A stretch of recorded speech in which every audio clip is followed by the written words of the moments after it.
एक लड़का रोज सुबह छत पर चढ़कर अपने सपनों के बारे में सोचता था। वहीं पास में एक कबूतर था जो रोज दूर दूर तक उड़कर दाना ढूंढता, घोंसला बनाता और फिर लौट आता।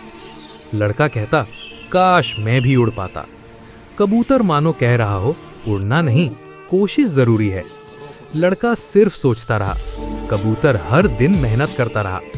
सपने देखने वाला लड़का नहीं, उन्हें पाने के लिए रोज मेहनत करने वाला कबूतर ज्यादा मेहनती था।